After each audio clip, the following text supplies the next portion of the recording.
Demand for skilled trade workers is on the rise as companies look to expand their reach.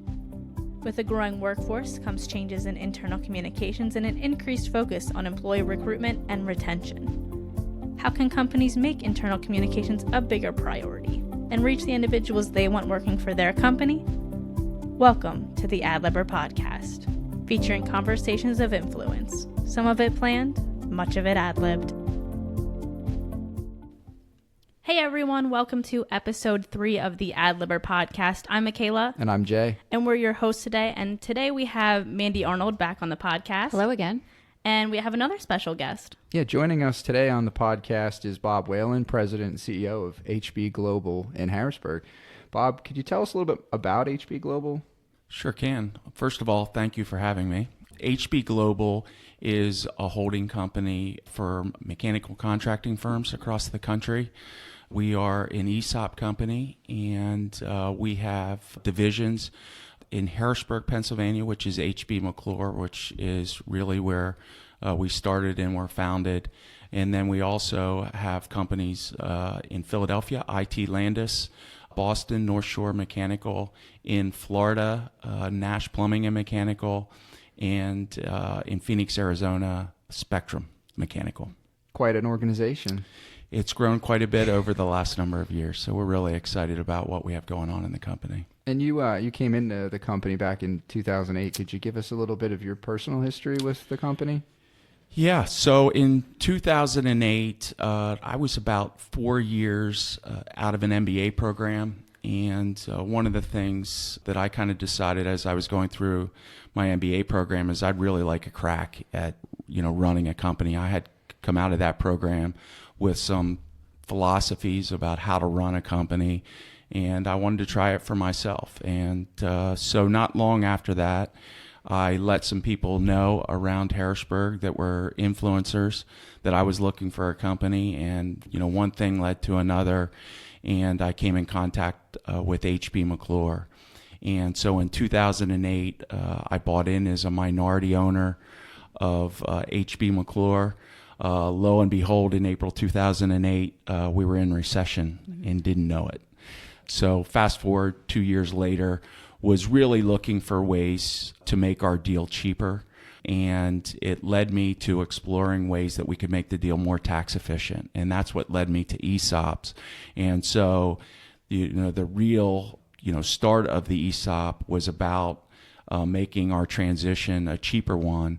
But lo and behold, it perfectly aligned with what I was trying to do in establishing the company, which is really to have a culture around where every single employee feels like an owner and is tied to the results of the company.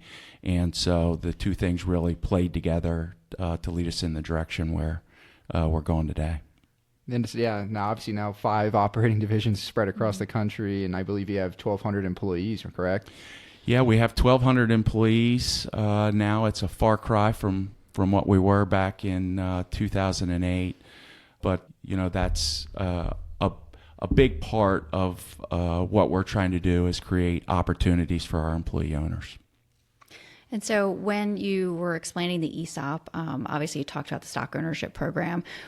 Part of telling the story of who HB Global is and its brands within its portfolio is making sure the employees understand what an ESOP is and how do you see ESOP playing a role in terms of the company's growth and its future? Well, I think it's an integral part of everything we do. First of all, it starts with our mission, and so our mission is about empowering our employee owners to create a great place to work for themselves and their fellow employee owners. And then secondly, we commit as a business to create a retirement income, for all of our employees. And so the ESOP is an integral part of that. And I think it works for our company in really tying every single one of our employee ownership to our value of trust. And so I think, we're trying to put our money where our mouth is and really get everybody engaged in running our business.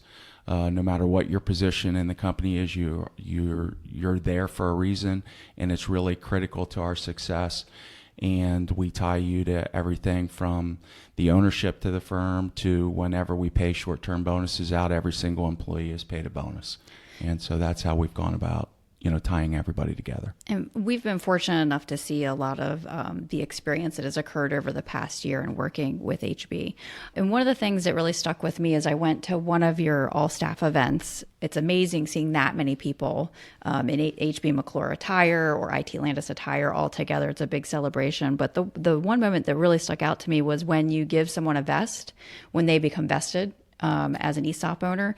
And so what struck me about that was telling the story and how that really helped to build the employees' buy-in. Are there other examples of that you're really proud of where the ESOP story has really become profound in getting your employees engaged?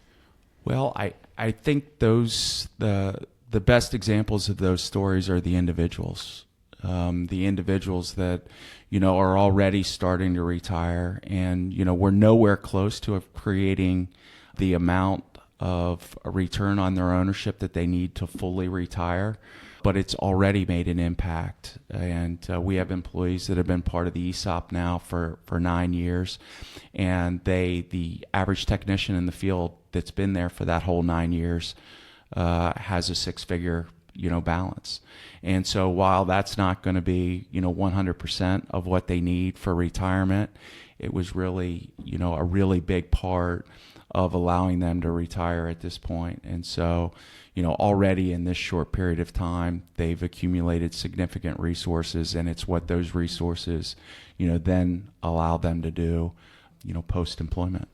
Are you finding that that's new for a lot of employees, being part of an ESOP? Do you see that as being part of your unique position in the marketplace? Is that something you're now looking at as taking externally beyond not only your employees, but your customers? It is. I think one thing we try to instill in our customers that every single person that works for us is an owner, and they care about our company and they care about our customers. For us, it all starts with employee engagement, and so our vision of how to operate this business is it starts with employees being fully engaged, but we believe that leads to creating, customers that are wowed by what we do. Mm-hmm. And we believe if we wow the customers, make them raving fans, that we're going to create superior financial results, and that gets all reinvested right back into our employees, into our customers, and everything that we need to do great work for our customers. So for us, it's all tied together. But where we're different from most companies is we start with the employee. We believe that that's the key, to the whole chain, and so far it's worked quite well for us. That's good. You talked about the average balance of the technicians, and certainly the ESOP has been around 9 years, as you said, for a lot of the folks at HB. How do you tell that story a little bit differently compared to how you would have told it in 2010, like the ESOP, explaining it to employees, that value that you do create over time? How has that message changed? So first of all, let me say that employee ownership is a really great thing, but employees don't day one really see the value of this thing. And I think what the 9-year track record, or we now have a 19-year track record with BBEC, which is an electrical contractor in Harrisburg that's part of the HB McClure company. They've been an ESOP for 19 years now. And the median balance of their participants that have been in for the whole 19 years is $650,000. And so I think one of the important things for anybody that's considering ESOP is you don't just snap your fingers, have an ESOP, and all the employees are like, this is the best thing since sliced bread. It takes time. And as those balances grow, it becomes more meaningful. And Mandy, you were there for those meetings last year.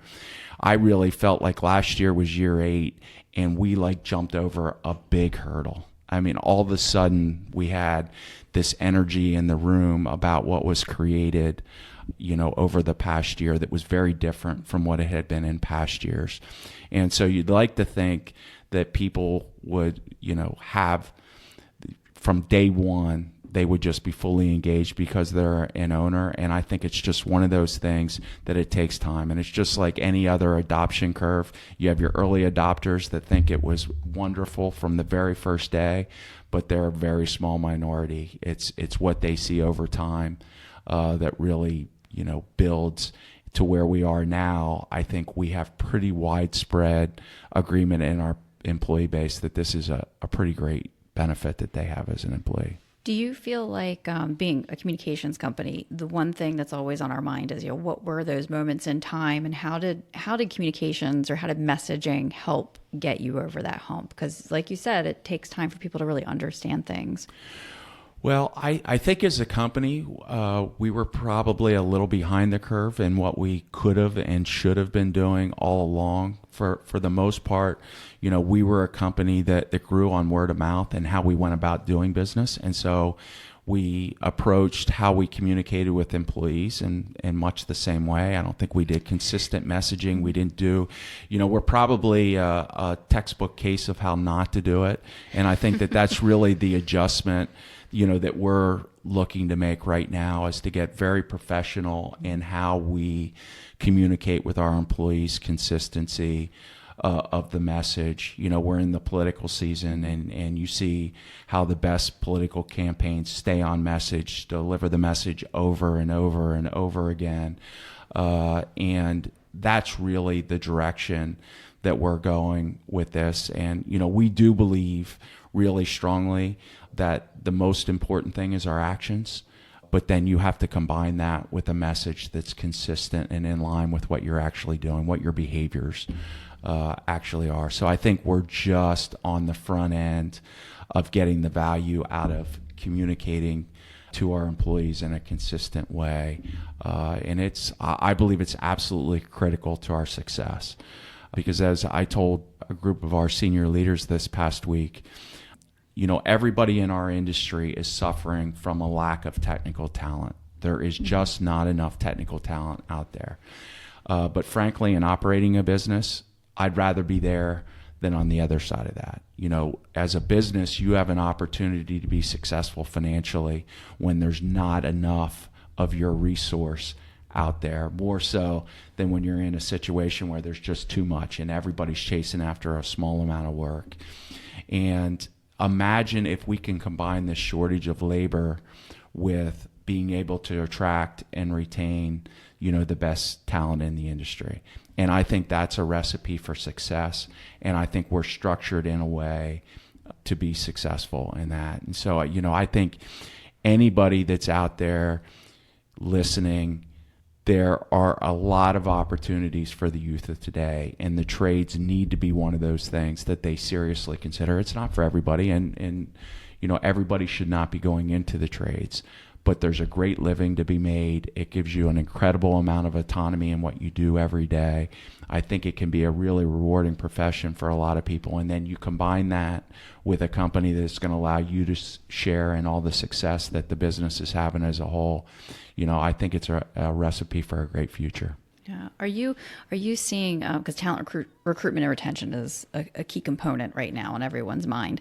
Are you seeing that the ESOP story is being owned by the employee on the front lines in the recruitment? Are they wanting to bring more people in? It's our biggest avenue for recruiting right now is our own employees. And, that's just one more reason to treat your employees really well, because now all of a sudden you have 1,200 people out spreading the word, and, they happen to run around with the same types of people, right. Lots of times. And so word gets around about what you're doing and how you're different. And it's not just the ESOP, it's what we do from a healthcare perspective. It's what we do from a pay perspective. It's what we share, from a bonus perspective on a short-term basis. And, probably more importantly than anything else, it's how they're treated, by their direct supervisor. We realize all those things are important, and you combine it together, and that, 1,200 people spreading your message is really the key. And then you combine that with sophisticated, marketing message to the market for those people that you don't touch on a regular basis, and it all ties together. And then people hear the same things from multiple different sources, and all of a sudden you have a recipe to attract the best and the brightest, which is really what we're trying to do. Which is a perfect segue into the next question I know we've been thinking about is branding and communications. You talked about the importance of the message. What do you see as branding? What is the effect on your industry?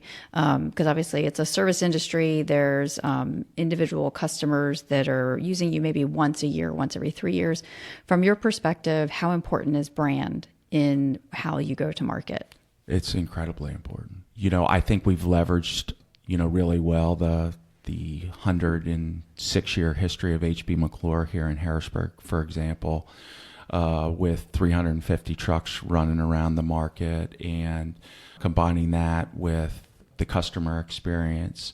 But then to add on top of that, a consistent brand message, that's out there in the market consistently whenever they're not going to touch us, every week or every month, or maybe not even every year in every situation. And so, I think it's the combination of all those things that's really critical. And I believe that that's one of our advantages as a company too. Our strategy is to be multi-generational. This business is not going to end with Bob Whalen. At some point, Bob Whalen is no longer going to be working for HB Global, and we have no intention of selling the business, or, we're in this for the long term, and we're, going to continue past this generation doing exactly what we're doing. And branding is a key component of it. Just builds on each other, month after month, year after year, building that brand over time. Coca-Cola didn't start out being known by every single person in the world.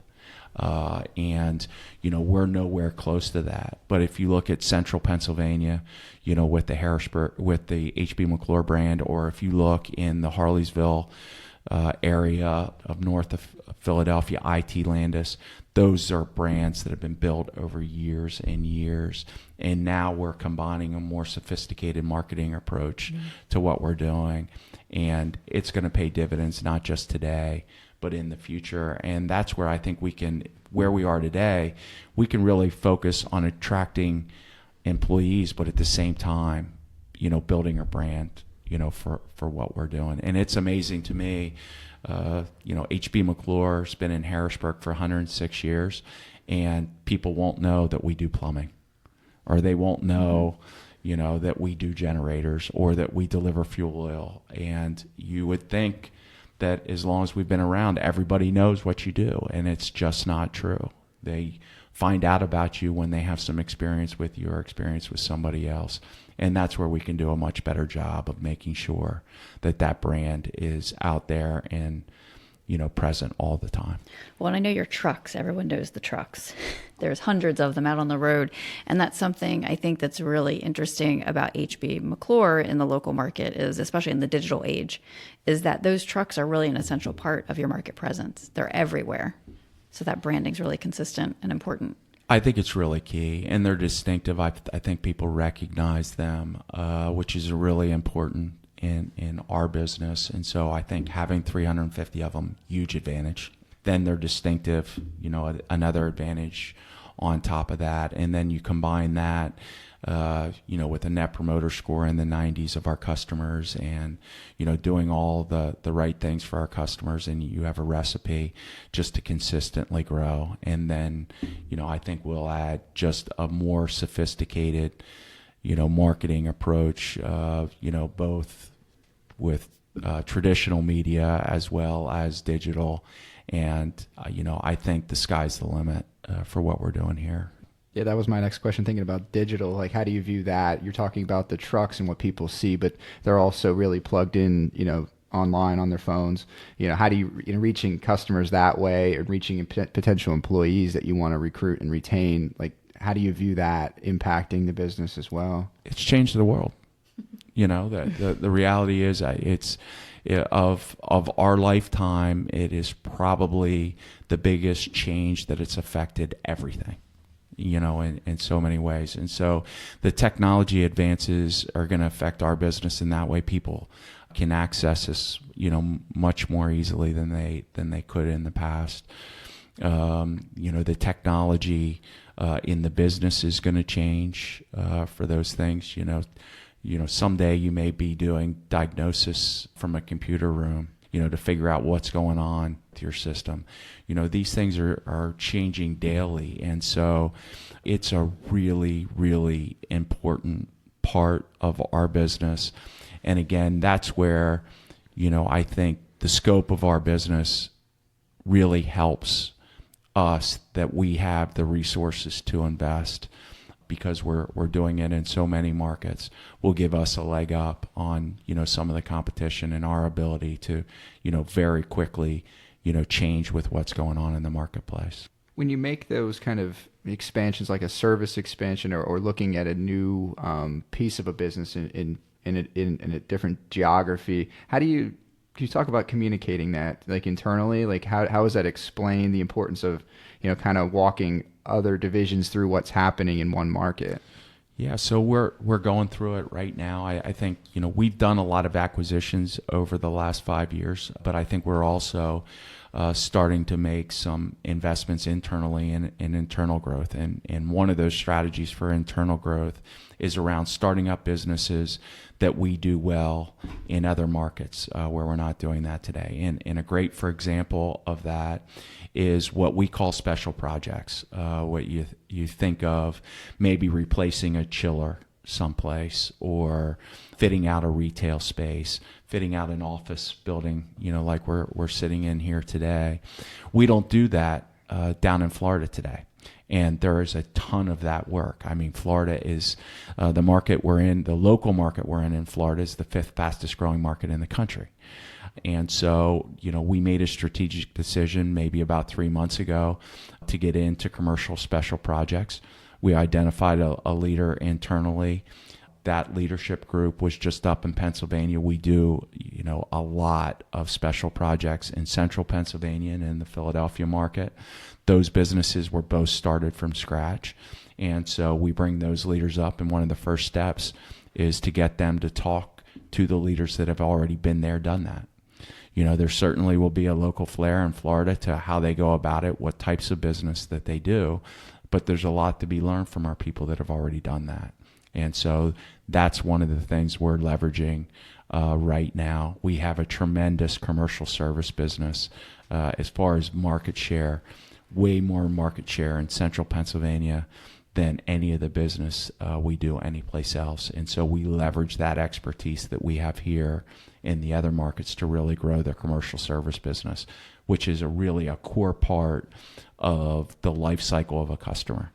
So we really want to capture that customer through construction, and then keep them through service, which, oh, by the way, leads to special projects down the road as they have to replace their equipment. And it's just one, big circle of taking care of that customer. So as you continue to grow, we touched on internal communications quite a bit during the conversation. What do you think the percentage, like when you look at internal communications, how much of an effort do you think you're going to place on internal communications as part of your success? Do you see it being a major component? I think it's gigantic.